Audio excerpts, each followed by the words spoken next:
Check that. And that's it. There we are. Live again. We're live. He's alive. That's right. Ladies and gentlemen, this is the Jimmy Doane Show. We do this twice a week, 4 o'clock, Wednesdays and Sundays, for your viewing, educational, and comedic pleasure. We also post a time-stamped copy of all the subjects up on YouTube right after this over at Jimmy Doane. And we can be found in audio format on Apple Podcasts, Spotify, Luminary, other places like that. You mean there's people that would listen and not want to watch this? I don't know. Maybe just if they don't have a TV anymore or something. Okay, right, yeah. You know, that happens. So today is the 14th of August, 2019. What is happening? Dr. J. Okay, well, here's the deal. Just as I'm sorry I don't get to follow up on this, but just as I was walking over here, a headline popped up on my screen. Okay. And it said, Mum kills ex-daughter-in-law's boyfriend. Okay. Ex-daughter-in-law's boyfriend cuts off his testicles and throws them out the window. Yikes! Why are you telling us this? I don't want to know. Well, I wanted to go that in depth, but that was unfortunately I didn't have time to download the real story. Okay. But that was just a headline, and that's what we try and do is to get. No, not that kind of headline. Okay. Well, then we have to go back to something else. So that's right. Well, let's go back to Trump for okay. Yeah, that's not political. We got Trump and what? Some more Epstein and stuff. Yeah. Okay. Yeah, So with Trump, here's the headline. The headline was Trump caves. Yeah. On the China tariffs and puts off levies on laptops, cell phones, and toys until after Christmas shopping season, following a very good call with Beijing. Now, I'm not sure what that's all about, but he basically said, look, no more tariffs until, and I love this, I didn't realize this was the shopping season, but it says until December 15th. Right. So for the last 5 days, we're not part of it. I got news for you. There are a lot of people that the shopping season is December 24th in the in the States here. I mean, there are literally guys. Huh? The guys. Yeah, that's what I'm saying. Half the population doesn't even realize that there is a shopping season until the 24th. They wake up and, oh my God. That's right. That's right. When you get the notice for Christmas Eve dinner. Right. Then you're exactly. That's right. Yeah, that's right. Then you run out. Time to shop. Yeah, I remember one year it was funny here in Gainesville. This was about, in the mid-'80s. We had an ice storm, literally an ice storm, for 2 or 3 days before Christmas. I mean, you could not go out on the roads. Nobody here is used to driving on the roads when they're icy. So basically, no shopping got done. Now, fortunately, yours truly had already shopped. This was very unusual for me. Well, this was before the internet, and I actually had gone out. And actually also weird. Yeah, also very weird, right? But I had done it previously. Well, back in those days, I used to do most of my shopping at garage sales. So, that was some of the stuff but it had all been done. And so just for laughs, I went up to the mall on Christmas Eve, and I'm telling you, it was a madhouse. I mean, I just sat there, I'm having a cup of coffee, and, nice little sip of coffee, and good. And watched the madhouse, and I saw tons of my friends. Hey, Bob, how you? Can't stop now. Gotta go. So anyway. Toys in tow. Yes. Well, this was the cave. We were expecting one of the sides to cave in the game of tariff chicken, and it looks like Trump caved. And it looks like, I heard an interesting thought. If he had leveraged his desire to keep the tariffs in place on national security as opposed to economics, then he might have been able to maintain the threat a little better. But obviously the Chinese can see what's happening in our markets, and so they can sit back and go, Well, you can bet that Best Buy and some of the other retailers, that count on stuff like this are sitting there saying, wait a minute. Count on stuff like the Christmas season? Yeah. And the stuff, they're not going to get stocked. The shelves are going to be empty. The China stuff. Yeah. Well, it would just be more expensive. I mean, it wouldn't be empty, I don't think. Well, you can say that, but maybe. We'll see. people, believe it or not, people do actually have a threshold above which they will not go, and then they'll make a substitution. Right. And say, this year you're not getting a laptop, you're getting a sweater. Yeah. Okay, so you're not getting your Chinese doodad, you're getting a Vietnamese doodad. right, there you go. So anyway, it said basically Trump's office trade field says certain products do not face additional tariffs of 10% due to health, safety, or national security, as you just said. It's not a national security problem, so it's... No, but that might have been a better bluff to the Chinese if he had said something like, hey, we can't, we have to protect our economy for, I don't know, something a little bit, I guess it's tough to make, but just anything else in the mix there would have given him some more weight, but it looks like he caved. So it's interesting though, because now he could actually use the recent unrest in Hong Kong if he wanted to reassert the tariffs. That would be the thing to do, I think, at this point. Really? Yeah, what you do is you say, listen, well, here's the thing. I think personally that we have to support the Hong Kong protesters a little bit. You're kidding me. Not in the sense of like giving them arms or anything. I'm just saying a tweet would be nice, right? I mean, he tweets out, for Stormy Daniels and stuff, it'd be nice to say, hey, Hong Kong, nice job, whatever, thanks for waving the flag and singing the anthem. Right. That kind of stuff. I mean, it would have been at least a little kudos to embolden the freedom fighters over there. So, and I mean, they could get Tiananmen Square any day. Yeah, but his tweet's not going to stop that. Well, but the threat of future economic sanctions could possibly. Well, yeah, I suppose it's... You say, look, if you mow down 10,000 protesters again, we're gonna take some real serious economic action, whether it hurts us or not. And you just sort of lay it out there, and at least you got some pressure, at least something. And then you're also not... he's still sort of on the side of Xi over there instead of the people, so to speak. Yeah, well, this is just another case of meddling in somebody else's affairs. It ain't, but look, I'm not talking about putting troops on the border or anything. No, I know that. I'm literally saying a little bit of vocalization. This is the Mr. Gorbachev tear down this wall moment type of thing, where you say, cut Hong Kong free. If they're only 4% of your GDP these days, then big deal. Now, of course, it's more than that, because they, I think, probably set the tone for the development of economics in China. But they could still get everything they wanted to out of that. I mean, and I don't know that this is the most severe issue with Hong Kong that's going to come up in the near future. I've been actually surprised since 2000 that there hasn't been more unrest and conflict between China and Hong Kong. I really have been. I've been waiting for that to happen. I was kind of shocked it didn't happen immediately. Like there wasn't a big. Well, they had this agreement with the Brits that said we're not going to meddle with them until 2045. That was part of the agreement. They said we're not going to meddle with the Hong Kong. Right, two areas, one state, or whatever. Right, yeah, whatever it was. And of course, what they've been doing is encroaching little by little by little on in dismembering that agreement little by little. And I was not aware of that agreement in 2000. No, it was the agreement that was signed in '99 or whatever. Yeah, well, I knew that part of it, but I wasn't there. I wasn't aware there was an ongoing till 2045. No monkey with Hong Kong. Yeah, that was what they promised. Okay. Well, then we're right on time, halfway through that. That's right, and it's collapsing. Yeah, that's right, and the agreement. Yeah. So, and of course, you see the. Again, this is all the new stuff, but you see all the tanks and trucks and AMVs or whatever you call them lined up on the China side, like what's that all about kind of thing. What are you going to do? I think we know. Well, that's the thing, but it's still, as you say, if you think this is what happened to Japan, basically when Japan invaded Manchuria, that's when we embargoed the hell out of Japan.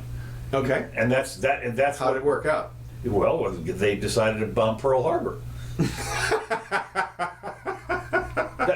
That was the straw that broke the camel's back. They had to go. What they had to do is, because we had embargoed, we were sending them out. We'll see your embargo and raise you an invasion. Exactly. No, don't laugh. I mean, what they thought. Again, I'm not going to go through the whole history of the thing, but the deal was that the atrocities that were happening in China at the time and in the invasion and so forth were the stories leaked out, and what we did is we embargoed oil, and our oil back then we were big producers, and steel was a big deal, and said we're not going to ship you anymore. Or there was a bunch of stuff. So what happened at that point was they said, well, if you're not going to give us the oil from Texas, we're going to go get it from Indonesia. And so that started the march down to get their raw materials, all that stuff, and part of that was, the Americans might attack us sometimes. So what we're going to do is do a little preemptive action, and we can knock them out of the war, and they'll sue for peace right away. So and of course what the old saying was, we've awakened a sleeping giant. Right. They did not realize, as we have not either, on various occasions, when you attack somebody like that, the first thing you do is get pissed off and want to retaliate. So that was anyway. But, so the point being that this idea that when we say we hold that little hammer out there, but that's an act of war when you do an embargo like that. Well, you and I disagree a little bit on that. I mean, I from my perspective, it's an embargo if you're cutting off huge amounts of major supplies or things like that. But just to tell them that we're not going to trade ourselves with them. You can go ahead and trade with anybody else, but we're cutting you off a little bit of America. Look, it hurts us, and I'm not saying it's always a good strategy or anything. I'm just putting it out there as maybe some way we could help the Hong Kongese. Well, one of the things that has happened on this, I don't know if you recognize, I have not looked today because as we speak the market just closed, and but it was like right after he announced this, the market went up. And then it leveled off, and the deal for the day was after that was was up 300 or 400 points.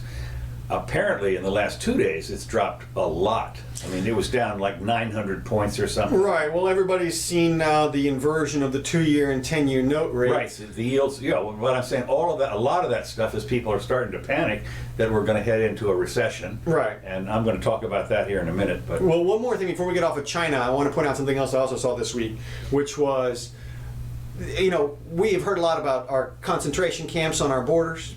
So China has some actual concentration camps. Really? Yeah, they have re-education camps for their Muslim population. Right. And they have literally millions of people right now in these camps. And they are literally forcing sterilization onto Muslim women. And they're forcibly harvesting organs. Really? Yeah. So if you can imagine... Sure? Where'd you hear this?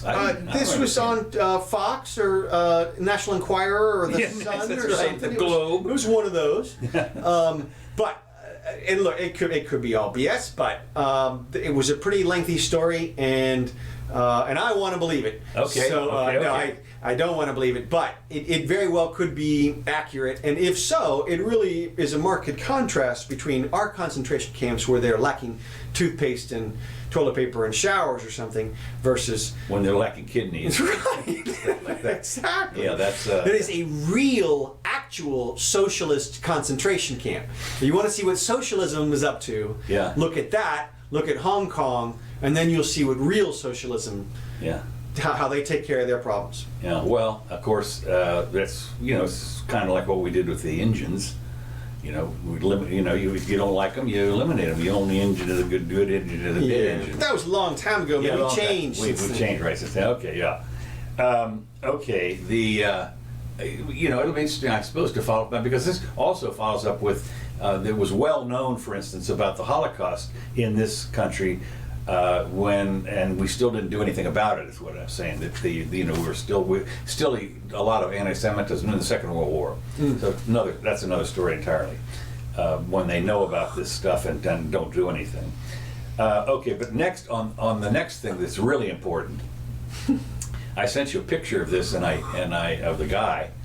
But mocking a suspect's hairstyle could get you prosecuted, say the police. This is the UK. Yes, it's the UK, right? Right. Where they have, basically no First Amendment or anything. Right.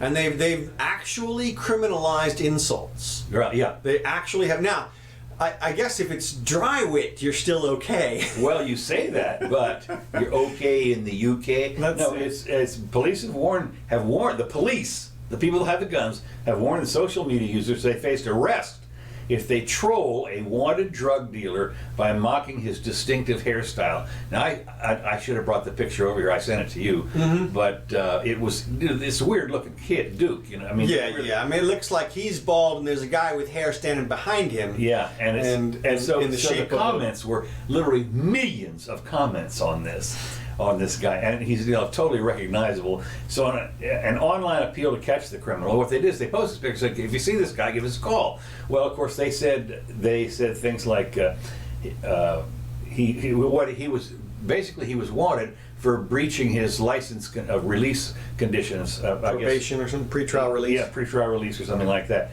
So they launched an official social media campaign to find the convicted drug dealer, but it backfired when people began making jokes about his hairstyle, saying that his hair had been pushed back more than the Brexit. Or they said many users still undeterred, however, and so they issued this warning. Many users were undeterred, adding, he was last seen in town with police combing the area, and he's vanished into thin hair. And they said, well, they warned these as online bullying. Please remember that harassing, threatening, or abusing people on social media is against the law. Right. The force said. Right. Can you imagine being thrown into the same jail cell as that guy? Yeah. What are you in for? It's you. Oh my gosh! It's just you just sit there and you're thinking, what? I mean, of course, what they said was, it's not like they can't find these people. Right. I mean, but there's like online. 8 million of them to go out and arrest them. Well, and it's this to me, it's hard to imagine that this is going to stand for very long, or maybe it's just going to be one of those laws on the books that they enforce when they feel like it, which is another problem. Yeah. And basically, if you insult the wrong person, then they come and get you, and you're the only one who did the insulting, or something like that. But this to me, and I don't understand how they're going to deal with sarcasm. You could do it. You could slice the line so thin. I could have an entire act which seems to praise the prime minister, and yet just absolutely trounces him. What was that? They did that in France for a while. Voltaire or somebody would write these things about the one he wrote. The snotty upper class guy or something like that. He was mocking the upper class or whatever. Pangloss was the guy's name. See, this is what I'm talking about. How are you going to deal with that? I mean, what? And it's. You're gonna spend money to put that person in jail? Yeah. Like and of course there's a lot of mind reading that goes on there too. This is what you really meant. Well, exactly. Yeah. I mean, a lot. It could be all mind reading. Yeah. I mean, like the one where the guy says they're combing the area. Well, that's actual English for looking around. Well, it's actually but the guy wrote in there, and of course it's interesting. It was a typo. He vanished into thin hair. Oh right. Did I hit the H? Dang, I'm sorry. No, totally. I meant air. Yeah. So this is. Yeah, and we're gonna have solicitors and barristers and everybody go in there and go up there in chains. Right. Thousands of dollars and hair and stuff to make a decision about. Oh, and of course, what did you actually mean? Yeah. Well, of course, what you would do is you would go into jail with. You'd go into court with the same haircut. Right. This is my hair. It's my hair. What are you talking about? I mean, that would be your defense. Your defense would knock on the door to hi. So anyway, just like you say, it's hard to believe this rises to being a story, but I thought it was kind of humorous. On the same thing, Illinois has decided to do some things too. They're passing a law, which means there's guns involved, making LGBT plus, which I think means Q, X, Y, M, whatever else is involved in that. History lessons in schools compulsory in a move to stop bullying. Okay, this will do it, right? What they're going to do is you're going to say, look, now that person, he's gay, and that's an LBG, and that's a trans. That's right. And you can't bully them. That's right, exactly. That's right. Everyone, please stand up if you are in this group, and we'll pass out your targets. That's right. And so these are valued members of our community. Well, and how do they distinguish, and what are they... History, I mean, history's already taught with LGBTQ. Well, you think so, but believe it or not, I know when I was in school, of course, this is 60 years ago, but, I didn't know that Noel Coward and some of these other people were gay. Was that important? I mean, no, it wasn't. Of course, we were talking about the literature. Right. And that's exactly right. And you know, the point being that and he's left-handed. I mean, to make left-handed people again, feel better. the bill's supporters argue that the measure aims to curb anti-LGBTQ bullying in schools by teaching students about the historical. What age? Well, wait a minute. I haven't gotten to that yet because that's not here. The students about the historical significance of LGBT individuals in American society. Now, here's what you're going to do. You're going to teach this class in the class, mandatory now in some grades. It requires all schools in the state to include the role and contributions of lesbian, gay, bisexual, transgender people in history in this country and the state in official textbooks. The State Board of Education is also obliged to publish a list of the textbooks authorized for purchase, and each public school and state-recognized non-public school shall, subject to appropriations. In other words, we're not giving you any money if you don't. And they're going to receive a per pupil grant for the purchase of secular and non-discriminatory textbooks. So it's interesting when you point out the things that you're not supposed to discriminate against. So, this is a bad thing, don't go there. Well, I wasn't even thinking about that. Now I am. Well, yeah, that's what I'm saying. The younger the kids, the more it'll backfire. I mean, you could do this to college kids and nobody cares. Okay, and okay, here's the history, and now here's a list of the people that we just talked about sexuality. I mean, what yeah, and of course, the one I always think about is Alan Turing. Right. And everybody knows his story. Yeah. And he's about to get a bill, isn't he?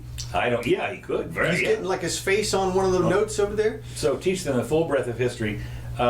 Says it makes them more likely to understand that a diverse cast has contributed to our society. So it's the diversity thing. Right. Well, of course. So it's a mandatory course, and even if you're like a charter school, which is somehow state supported. Now I don't know what they're going to do about strictly now over there the words are reversed. Public schools are private schools, and the state schools are called whatever. Let's see, private school. Private school. I don't know what it is. Anyway, public schools are the ones that you have to pay to go to. Okay. And so for whatever it is. But anyway, I thought this was interesting because here's a mandatory course, so they're not going to get your money, and you're going to have an approved textbook. So I guess I don't know what the teacher's going to do. Is going to say read chapter 3, and we'll talk about chapter 4 in the morning. I mean, yeah, well, I think you nailed it. The first comment, which is all the special people, please stand up. Y'all don't bully these people, right? That's all the special people. Yeah, these are protected people. That's right. And so if you see them in a dark alley, don't bother them. That's right. So what could possibly go wrong? What could possibly go wrong? I mean, this shows you when the legislature starts meddling and stuff. Like you say. Whenever they pass any law, the first question is, well, what if it doesn't work? No, I hadn't thought about that. This is diversity. The one family, I thought this is out of order, of course. The Tic Tac Toy. Okay. Nashville family that lands 4 million YouTube subscribers by playing with toys. And this is the Maxwells launched a family brand, Tic Tac Toy, and in 3 years. It has morphed into a massively successful, low-budget, scripted, weekly family show. It has 2 YouTube channels and combined with 4 million subscribers. And what they do, they have got the kids, and what they do is they get these toys, and it's an unboxing thing. Right. Unboxing's been around forever. Yeah. And you can see, anytime you ever want to buy anything, you go on YouTube and you watch why some guy unboxed, and then he tells you all about it. Anyway, these kids apparently have had over 1.8 billion views. So this is a staple for a lot of kids to watch this, and these kids are like, it's been in 3 years, so they're like 5 to 8 or 9 years. So they play with the toys and they show you. And they play with them, kind of like what in Big. In Big, right? Mm-hmm. Tom Hanks, Who wants this truck? Yeah, it's a bug. That's and so it was. So a small company named Blip Toys launched the Tic Tac Toy products, and they have their own figurines now. their own action figures. The Oh, you mean of the people? Of the girls, yeah. And no, and so what I liked was, and of course they're in Walmart and Target stores nationwide, and basically they've got a deal worth millions. I mean, they're signing these people up. The toy companies are, here, and they're gonna give them toys to do, Of course. Like what Peters does with what's his name, the car guy.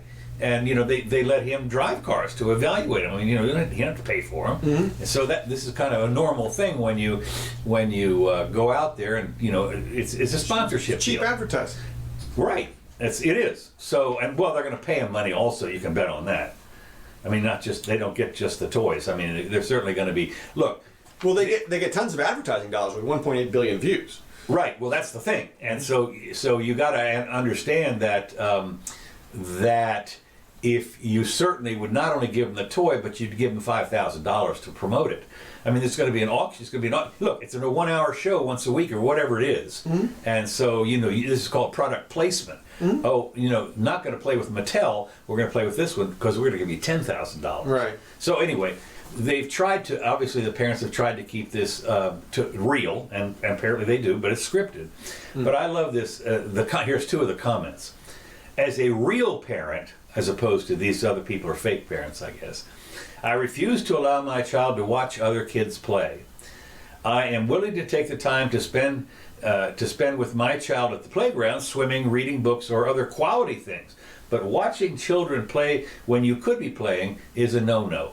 And I'm sitting there thinking, that's not exactly what it is, though. It's you're discovering something about the toy. Totally. Not only that, it's what do they think advertising is? I mean, look, on a cartoon show, what do you think is going on there when you have cartoon characters playing with breakfast cereals or whatever it is? I mean,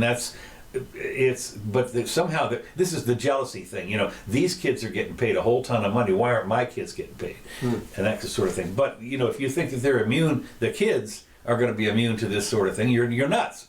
So this parent obviously is an idiot. And here's another one. As alluring as the, quote, get rich quick, unquote, plan offered by YouTube sounds, I would rather have success at something that actually contributes something useful to society. There are many YouTube channels that offer intelligent and beneficial programs, but most are just dumb. I don't understand how people get so successful with these videos of their kids playing with toys. No, they don't. No, that's it. That's the key. You don't understand it, and Oops. What happened? You got a fly that landed on time. There he's gone now. And, it's okay. Mrs. Jimmy wanted me to put product on my hair, so I didn't. So anyway, I just thought that the comments on this were revealing. Because it was obviously unbelievable envy that these kids had stumbled onto. So they started it off, very mildly. And the article said they got, because they got a check from YouTube or something, and it was like $150 or something like that. They go, what?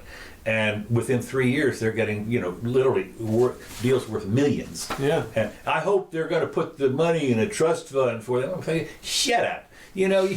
What are you? You're so brilliant. So well, that's what obviously that second commenter doesn't understand. If somebody's paying money, then it's adding value. Yeah. So it might not be the value you want it to add, right? But it's value, and it's a lot of value.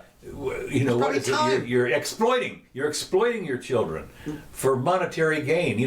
Child abuse. Yeah, right.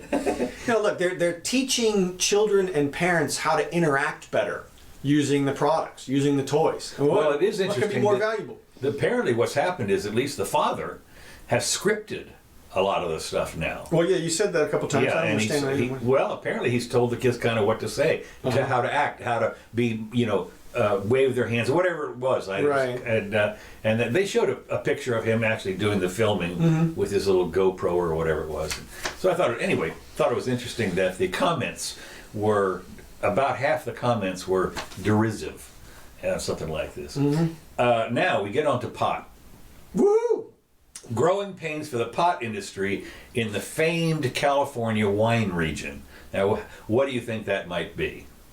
Pot's taking over. That's it. Pot's taking over. In a bitter war, that has erupted between pot growers and vintners in one of California's famed wine regions where cannabis farms are proliferating. They showed a picture, an aerial view of this thing, and you can see where they have the vineyards, and then in the middle of it, you'll see where somebody's bought some property, and there's this giant tent-like place because it's all like indoor farming. So they're doing it. They're doing it indoors, and they're these huge buildings now that are, I don't know, 20,000 square feet where they're growing the pot inside. So they proliferating, leading critics to denounce a green rush that they fear could prove disastrous. The battle, which began shaping up after California voters legalized recreational marijuana 3 years ago, has pitted wine growers in Santa Barbara County and residents of a beach town, and the residents say that the pot growers actually stink. That the pot actually stinks, and of course, It's a flower. Well, yeah. Yeah, I mean, but it stinks, and I'm high. Right. Well, I mean that's not. It doesn't do that, obviously. No, I know. But yeah, I mean it's definitely very pungent, but much more so when you smoke it, when you burn it. I mean, it's just the latent pungency of the flower it just smells like a flower. Yeah. I mean, if you don't like that particular flower, okay, but it's not like there's a So it's interesting because thanks partly to loose licensing regulations, which is interesting because this is, you'd think that there's been a lot of licensing and it's not cheap to get into this business out in California, things like that, because the taxes and so forth. So they have a rush of growers, I guess, and maybe some of these people were wine growers that aren't really making it in the wine business, and so they said, well, geez, we can make a ton of money growing pot. Well, obviously, it's the same people. I mean, they owned the land there. Right. I mean, it might not be somebody transferring it right over, but if you had a vineyard and all of a sudden you calculated you could make twice as much with the same acreage, I mean, unless you're dedicated to your wine, which, I mean, some of them obviously are. They are, yeah. I understand that. They've been there a while. Other farmers say that they're having to adapt to their farming practice. This is what's interesting, including using organic pesticides, often less effective than conventional ones, lest the newcomers sue them for inadvertently contaminating their high-value crop. What this says is that the wine growers are using pesticides that are not eco-friendly.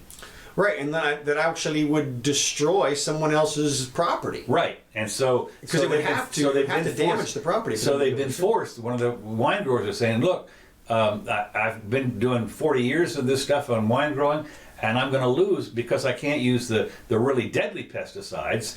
I'm going to lose my crop, $50,000 of my crop this year."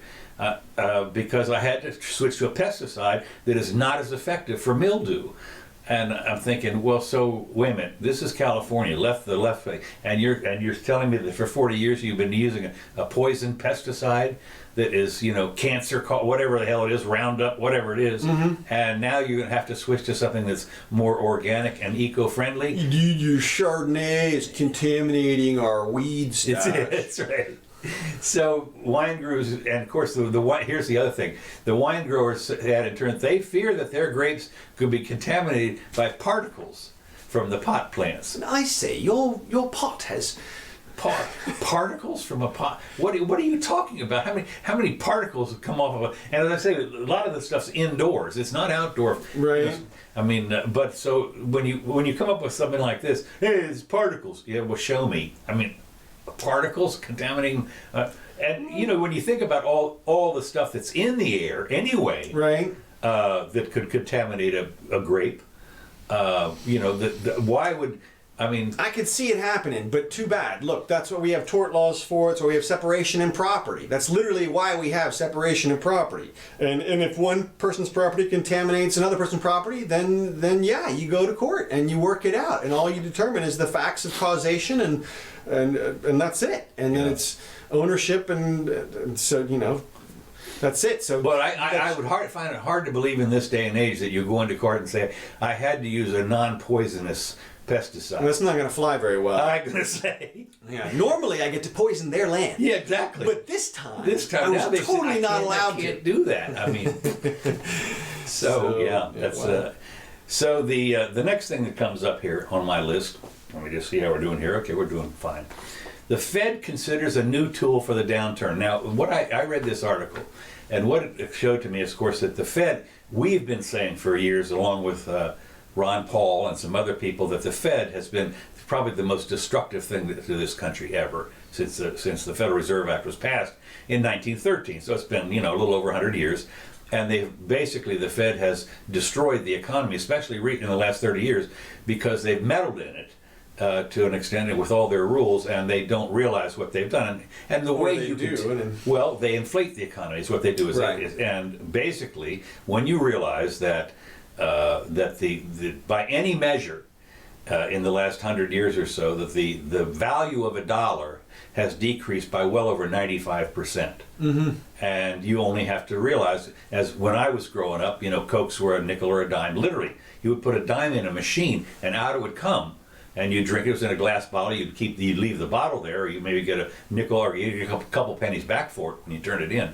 But the point was that nowadays, you get a can of Coke and it's like $1, $1.50, or more. If in the 7-Eleven, it's whatever it is, it's a bunch of money. In other words, it used to be a nickel, now it's $1. That's a 95% down. Right. Everybody's seeing the inflation, and we're seeing it more and more now. I mean, and it's different inflation. They used to raise the prices, and now what they're doing is they're making the product size smaller. Right. So you go in there. You used to get like a pound of ham, and then you got 8 ounces for a while, and now you get like 7 ounces or 6 ounces. Well, the same thing with tuna has gone down to the 6 ounce or whatever it was can has gone down to 5 ounces or 4.5. And pretty soon you'll walk in there and be like, I'll take a 5-pack of beer and 11 eggs, please. Yeah, right. Well, they also do, besides the shrinkage, as you've pointed out so often, that the package sometimes remains the same size. Right. But when you look inside, you're saying, where did it all go? Right. And they actually made, like on the cereal, what they did was, instead of, it's a rectangular object, and so what they did is they made it thinner. Right. So it's the same rectangle that you see on the shelf. Right, exactly. But if they were to stack them like books, you'd say, wait a minute. That's right. It's like this thin. Well, it is right, and of course that's marketing. You can't blame them. You can't blame them. But anyway, the point is, you can blame the Fed. Here's what, and I blame the Fed totally for all of that. Yeah. The counter-cyclical.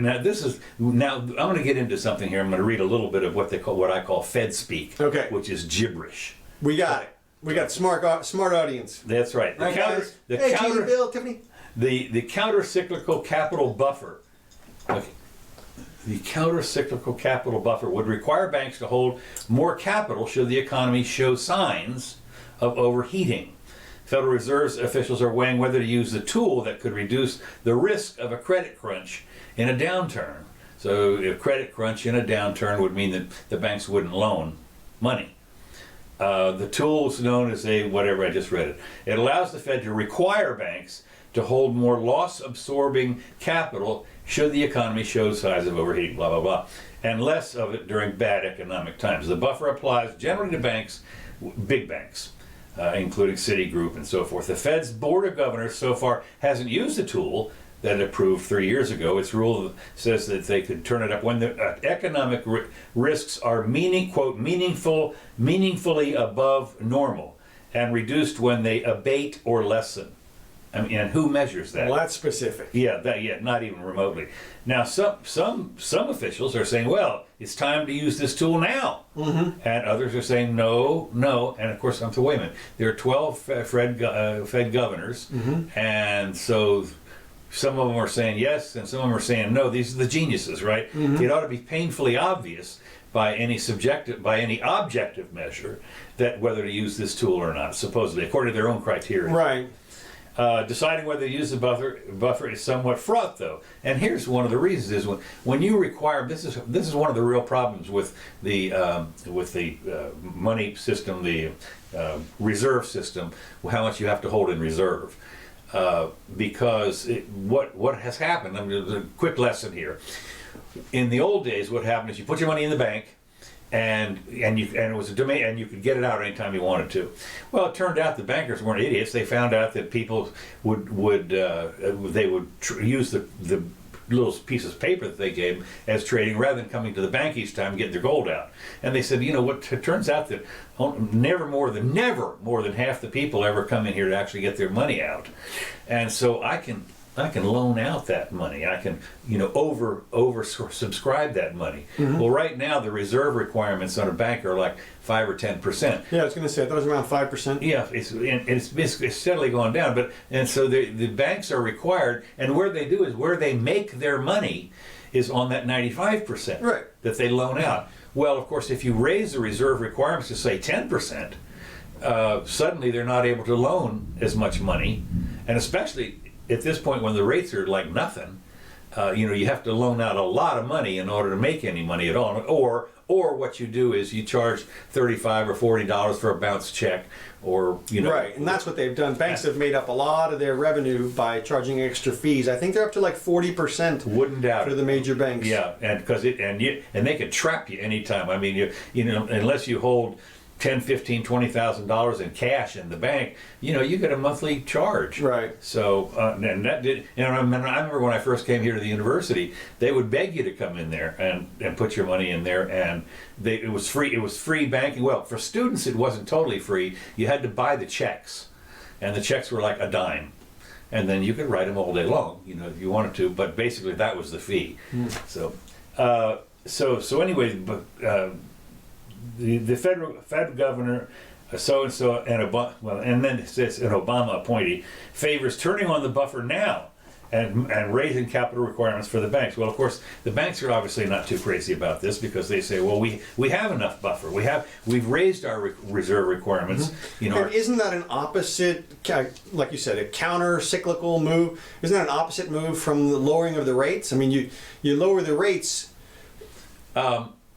Well, yeah, right. To encourage borrowing, but what they want them to do is if you're going to, another way to not encourage the borrow, but what they're worried about is when you lower the rates and people start to recklessly loan money out to suspect things. When there's a downturn, it doesn't take any long. If your leverage is 5%, it's like on your house. If you only put 5% down, and there's a downturn and you can't make the mortgage payment, well, the house very often must not worth what your equity. Right. It's only 5%. So that's what they're trying to do, is to get the equity of the banks up. Right. And that makes that they can't loan quite, even at any low rate, they can't loan out as much money to make money on. Yeah. So anyway, well, let's see, signal to restraint, Macy's. And others say the capital levels, this is the reserve money, are already high enough. So, and here's this quote: "We rely through the cycle always on high capital and liquidity requirements. I view the level of requirements and the level of capital in the system of being about right." So he's decided that what the Fed chairman has said that we got it pretty well balanced. Well, it's kind of interesting because they read the newspapers too, and as I say, I think today the market dropped at one point by 700, a bunch. Yeah. The point being that they've never gotten it right. They have, we've had, since the Fed was designed to stop crashes. Okay, we've had like a dozen since they were founded. I mean, some of them very severe, like 1929, and so, I mean, these are, the Fed wasn't able to fix that for a dozen years, and then it's also curious that, so this is obviously, like you said, there's 12 guys, and actually there's a couple of women in there. Okay, well, 12 people, whatever, and so so they make the decision, and I mean, my immediate thought is, why centralize the decision? If you let the banks do it themselves, obviously you've got people who are financially prudent in positions of authority in those banks, and so they're going to do their best to get it right. And if some of them get it wrong, then those ones go down, and some of them get it right, then those ones go up. Yeah, well, the history has taught us that that's not true with the people in the Fed. And of course, one of the things that they're not going to let the banks make the decisions individually. Yeah, no. I mean, they didn't. In fact, during the downturn, there was at least, I think it was Merrill Lynch who said, we're okay on this. Right, and they said, no, you're taking money anyway. That's right, you're taking it anyway. Right. Well, there's been a lot of obfuscation about the strength of the banks since the downturn. Oh yeah. And I mean, I can tell you, I checked on the stress tests as they came out, and they were like, oh yeah, they passed, but then when you read between the lines, it was like they didn't really pass. Yeah. Or there was a bunch of weakness in there anyway. Too big to fail. The banks. Yeah, too big to fail. That was one of the things when they saw Lehman Brothers go down, they panicked. And the Fed, as I say, has never gotten it right, or else we wouldn't have had the crashes that we've had. When you go back over the last, let's say, 100 years, they've been almost pretty regular. And so I just think that when they say, I think we've got it about right, but you don't know. I mean, we're talking about 320 million people in the United States making monetary decisions every day on one level or another. And of course, when the Dow is only 30 stocks, and it's out of 2,000 or more stocks that are publicly traded. So when they're making decisions on that kind of stuff, and then they've got all their stats, the consumer confidence, the level, the CPI, all this other stuff that is really, they weigh that in their magic Excel format statement and come out, and Whiz-Bang comes out with a number. And as I say, they've never gotten it right. So it'll be interesting to see when the crash does happen, who's going to get the blame. Yeah, I'm thinking more and more we're not making it to the next election. Yeah, no, I can see that. But of course, it's interesting. You see this on a day-to-day basis. You have a little bit of hope, and then you go down and you think. But what you're trying to do is to predict the future, which is, they call it the future for a reason. I mean, it's unpredictable, and a lot of this stuff, like what's happening in China, for instance, or the trade wars or something. You never know when the balloon's going to be pricked. I mean, and all, or for what? I mean, it could be, the what do you call it, the butterfly effect. It could be, some. Well, did you see what happened in Argentina over the weekend? Yes, tell me about that. So, somebody who they were not expecting to get elected got elected. Yeah. And there was such huge sell-off, something like 25 or 30% of the entire market sold off. And the peso, or the Argentine peso, I think, lost half its value against the dollar. Right. So just an amazing sea change in their economy. Now, Argentina's had problems for a while. They had a couple of defaults so far this century, I believe. And there was one under Kirchner and then one before that. But it's interesting how precipitous the crash was there. And I don't know how...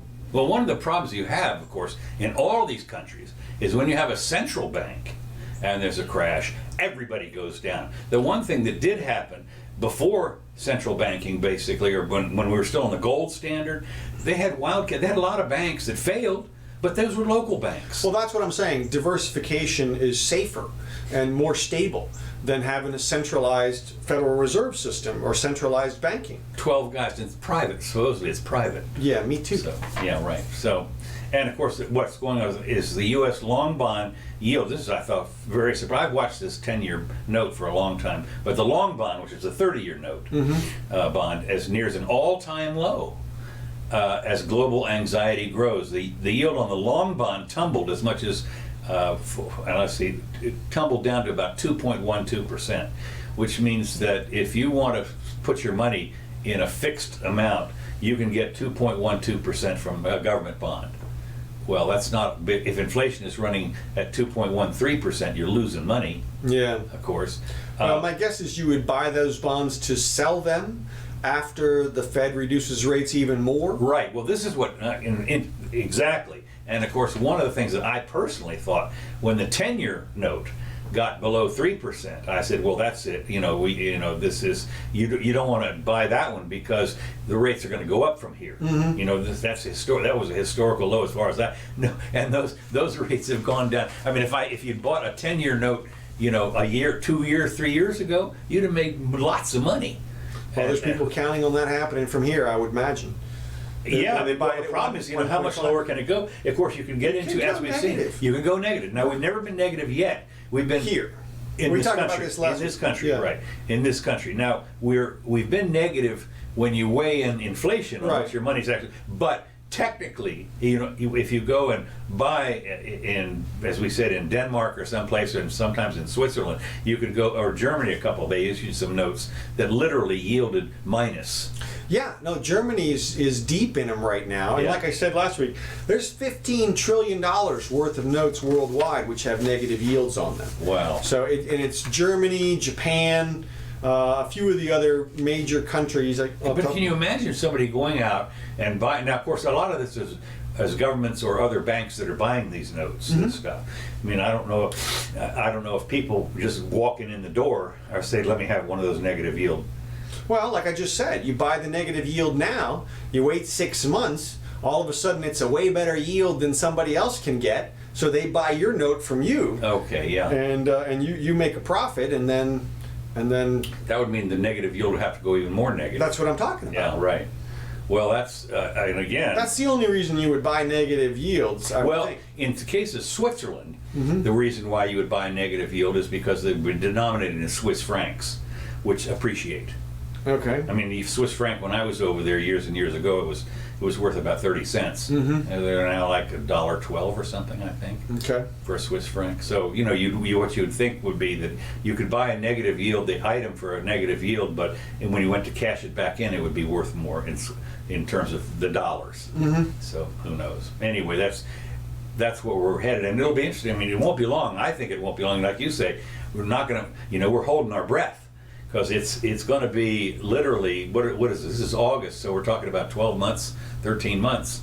Is Jeff to hold Usually, on? from what Lay your I've been teeth. seeing, is that when the 2 crosses the 10, that usually says a recession in about 12 months. Right. Yeah, that's right. So it'll be perfect timing right before the election. Oh man, that'll be interesting. And then we'll get Yang or Maybe. yeah. We could get Warren, because she's out there. She just passed Biden apparently, and or in some polls, and she's the one out there right now saying that the economy is actually bad. She's actually jumped on the bandwagon and saying, look, there's stuff under the surface here nobody's seeing. So she's going to get the credit if there is kind of a big crash. They'll be Is the like, economy look, she stupid? knows. Huh? Is the economy stupid? That's it. Why not? That's it, and it is too. So. Well, anyway, that's about what I'm done. Oh, okay. All right. Well, we're close here. Let's see what we got. I got a couple of things, I think. All right. Let's see. We did that. We did this. One thing I thought was interesting. Barbaric Iran allows the sale of organs. Right. That was a Stossel thing. Yes. I think, yeah, and that was really great. Yes. They're the only country, aren't they? Yes. That literally allows you to sell your organs. Right. And of course, you can bet that you're probably not going to be selling your heart, although you might. If you got a family or whatever, Well, no, but I mean, if you were, obviously you couldn't sell your heart if you had heart disease. Right. But if you had something else that was time certain, you could say, well, yeah, you can have my heart. Right. But a kidney, for instance, or a piece of your liver, that's not you can get rid of a kidney. Right. And if it's enough money and so forth. And they've cut the wait time in Iran for kidney transplants to 1 year. Okay. So we have people dying all over the place in the West, because we don't allow that kind of thing. Right. And the critics say, oh, they regret it later. Well, that's called buyer's remorse or seller's remorse, and that's what you have to take into account when you're making a purchase or a sale. Well, they did interview a guy who said this will if you legalize the sale, oh, woe is us. They'll have right. Just a bloody Dracula everywhere. Right. Yeah. I mean, they'll be people will be selling their organs when they who knows what. But these were doctors that were saying that you can't put a price on that. Well, you do. Yeah. There's a price. There's a price. There's already a price. That's the thing that Stossel pointed out, is that if you want to do it bad enough or you need the money bad enough, you're going to do it in the black market anyway. Yeah. So you might as well let people do it on the white market, the clean market, whatever you want to call it, and out in the open, and then you could have better procedures and all kinds of stuff. And like you said, people could sell the organs that they don't necessarily need. You know, it may be in 20 years we can create an artificial liver, so, or artificial kidney. So you could sell your kidney now, and then in 10 or 15 years, if you're doing fine, you could buy another one. So, yeah, of course, as I say, the only reason you need two is in case one fails, and of course that's the risk, I suppose. If you sell one, you know, when you think about it, taking a risk. It's risk, but it's not much. I mean, the simple fact is, how many people have one kidney fail? I don't know. I don't know that many. But yeah, no, it makes perfect sense to be able to put it on the market, put your organs on the market, and I mean, maybe not your brain, but eyeballs. Eyeballs. You know, they do that stuff in China. They do that stuff. You know, but look, it's. You don't have to do it. The whole point is that it would be freedom. It would be up to you. And I would imagine if it's a situation where you could, say, ship your entire family from wherever small country you live at and get them to America or something because of the $200,000 you're going to get for your kidney, that would be worth it. I mean, it could be. Well, when you think about it, of course, the operations today for something like that are hundreds of thousands of dollars. Right, well, everybody else is getting paid in the process. Right. It's just the person who donates the critical element that can't get paid. Right. So I'm with you. It ought to be totally free. And as I say, the arguments that I've heard from supposed experts, I thought were very specious. Well, it's the same argument that you hear about people when they're talking about economic regulation, which is the people involved doing the transactions are idiots. Right. They can't make decisions for themselves. And we will make. And the guy said, I heard he's like, we're having compassion for them. We're stopping them from ditching their organ. Well, they're not ditching their organ, they're trading it, okay? What you're also stopping them from doing is getting the hundreds of thousands of dollars that they need. Not only that, you are stopping the guy who actually has to have one from getting it. You're not being very compassionate to the guy who died. No. So, interesting. All right, also, saw a quick thing this week on Sweden. There's a neat documentary on YouTube that goes into the Swedish economy. Okay. And the things that I thought were interesting about it was they said Sweden has a private social security system, private healthcare system, private education system. Now, these things are all paid for by the government through vouchers. Okay. That is, they have very high taxes on everybody. You're paying 60%, even if you're in the middle income. But you get vouchers back for these things. Okay. So, but you're paying private companies with the things. Okay. So so the private companies have to compete for that. That's correct. Okay, that's where the competition comes in. That's correct. They have basically a free market on one side. The government is just giving back a lot of the money that it takes from people. Right. Okay, that's interesting. So it is interesting. It's just different from what people expect. And no minimum wage law, things like that. So check it out. Oh, and the average American has about 2 times the disposable income of the average Swede, for what it's worth. So, real quick about Epstein. Yeah, well, just real quick. I thought more about what it would take in order to pull that off, the killing. And from my perspective, you'd really only need one guard. And what you did see where the 2 of them have been reassigned?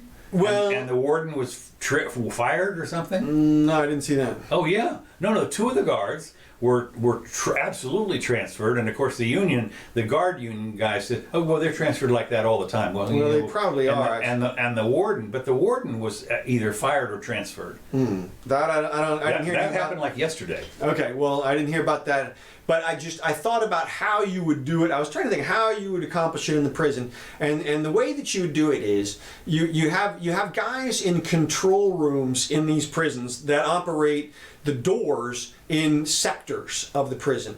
So when I've walked through all the prisons, it's not a prison; it's a jail. Well, whatever.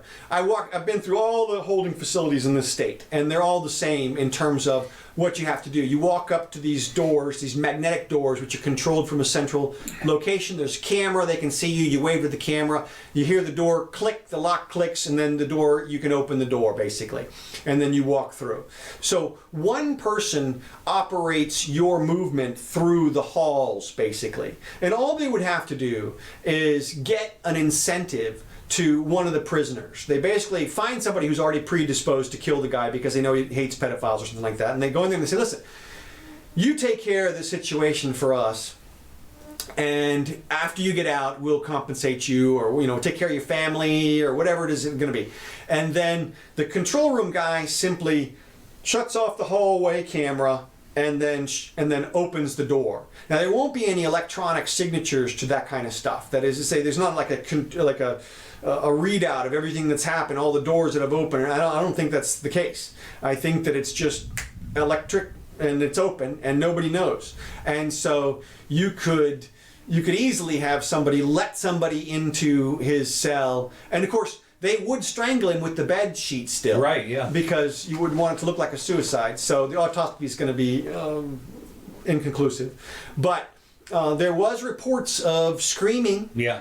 So I don't know. I mean, that sounds pretty bad. Well, and like you say, for a while I had thought that the cameras were on the inside of the thing, but they're not. They're just down the hallway, right, to see who is walking up and down. Right. Now that would be the tricky thing, is you'd have to shut off those cameras for a brief period, and so that's really what this will come down to. Is from the evidence that I'm looking for now is what do the cameras show around the door, and then who was in charge of those cameras. But I guess we'll see. So, well, I honestly believe that when I see the level of the conspiracy people that are still involved with Lincoln, Kennedy, Twin Towers, on and on. I was in college when Kennedy was assassinated, and then they had the Warren Commission. Yeah, but that was the same thing. So suspicious, because the guy who killed him got killed 3 days later or whatever. Well, not only that, there was 50 other things that they were all big, and the Warren Commission report just said, this all looks good to me, and people are saying, well, somebody got to them or something, whatever. Point being that if you think this conspiracy theory is going to go away anytime soon, no. And I still think I'm still 1/3 suicide, 1/3 just a regular random prison attack, and 1/3 super powerful people in super high places managed to do it. And then 10%, I'd say 30, and then 10% he's still alive, or some unknown situation. Right, yeah, still alive, of course. I saw somebody posted R.I.P. homeless guy with features like Jeffrey Epstein. Yeah. So, interesting. Also, one final thing. Did you notice Warren, Harris, and Beto all came out this week after the anniversary of Ferguson and talked about Michael Brown being murdered again by police officer Darren Wilson. Oh, yeah? Now, this, I don't know if you remember, for anybody who remembers, Michael Brown was the quote, gentle giant, unquote, who roughed up the store clerk and then got shot by the police officer in the street. There was a big investigation. The police officer was exonerated, okay? They did not bring charges against the police officer. The physical evidence and everything supported the fact that he was defending himself and that he was attacked. So you can't go out and call him a murderer, because that's slander. You can't, it's per se slander to say somebody's guilty of a crime. Okay, I didn't know that. And publish it. Yeah, there's like 4 things you can't do. You can't say someone is guilty of a crime, subject or suffering from a loathsome disease. You can't even say a woman is terribly unchaste. You can't call somebody a whore over and over again. Publish it, like just say that. They can sue you for that. But one of the ones that's in there is you can't say that someone is guilty of a crime like that. And that's why the word allegedly gets thrown. That's exactly right. Okay. And so they better backtrack on that. If I was Darren Wilson's attorney, I would be filing suits against at least those 3 candidates and anybody else who called my client a murderer. For something that it was determined in the court of law by the Obama DOJ that he was not a murderer. Okay. So, for what it's worth. All right, that's all I got. So you saw where that guy, the smirky guy, lost his suit, right? The smirky guy? Yeah, the smirky guy in front of the Indian. Oh yeah. We talked about that. Okay, yeah. All right. Hey, thanks everybody for joining us. Gene, Bill, Tiffany, Susie, Dave. Hope you guys had some fun. Bobble. Sim Bob here. Simbob, he was at one point. So, thank you, Gene. We really appreciate it. These tracks brought to you by Kevin McLeod. Thank you, Kevin. We really appreciate it. We do this twice a week, 4 o'clock, Sundays, Wednesdays. And Join us. This being a Wednesday, that means we'll be here Sunday. That's correct. All right. So, I'm Counselor Curtis. This is the Jimmy Doane Show. Thanks again.